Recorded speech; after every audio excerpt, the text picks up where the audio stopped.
Hello and welcome. Today is Saturday, the 16th day of August, 2014. My name is Derek. Welcome to this weekend's silver chart analysis video. On the middle part of last week, I was stating that this low in here undercut this one. So just maybe it is setting up that failed breakdown, getting above here and setting up for a move into the mid to high 20s. But I also stated that was the underdog. Thus, the favorite won again, and a fourth lower low in a row was there's one lower low, two lower lows, three lower lows, and wherever this low happens to be is the fourth. Right as of now, it happens to be in here. Highs, lower high, lower high, lower high. That's a definition of a bear market, lower highs and lower lows. And during this rally, I stated right off the bat, it's probably either a start of a new multi-month bull market, which has got to come into play at some point, or yet another failed breakout, fast move to the downside. We're now approaching, I feel anyway, we're at the minimum point for where this fast move would come into play, or a move towards it, which is really the low to mid 1910 to 1930, this area here.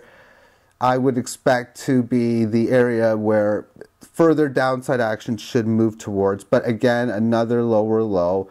And this is like the third time in the last year and change that this pattern has taken place within this sideways consolidation period. For in here, it had this rally, but yeah, couldn't sustain it. And here the rally, couldn't sustain it. And in here the rally doesn't look like it's going to sustain it as well, but overall, you've had situations in this chart where you're not making lower lows, but you're really making matching lows. And we'll forget right now that the fact that this low is 1822, but we'll state in here you got this level 2, 3, 4, maybe 5 times hit, but it's pretty much same lows.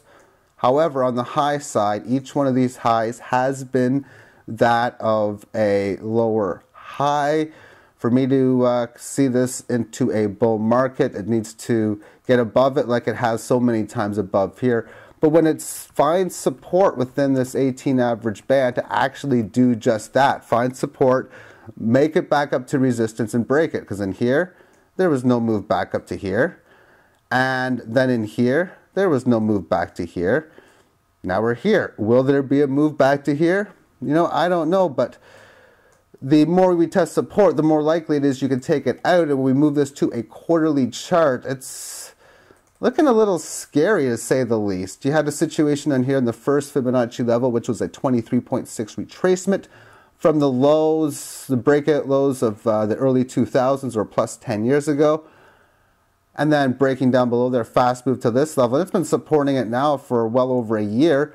That it wouldn't surprise me on any break below here. You have a decent sized red candle making it down to the next support level, which is roughly in this area in here. For me to start to get really bullish about this chart, I really need to see this get above the 18 average band. And boy, would I ever if it did that without going down much below here, as I would see this as that failed breakdown, especially if it did go lower. Say it did go down here, but really quickly back up and then in here, that would be a pattern which would be extremely bullish. But you know what? I'm not going to talk about that as, oh, it's going to happen until I see it coming into play. But for now, and here, I really did not like the shorting, the selling. I love the buying.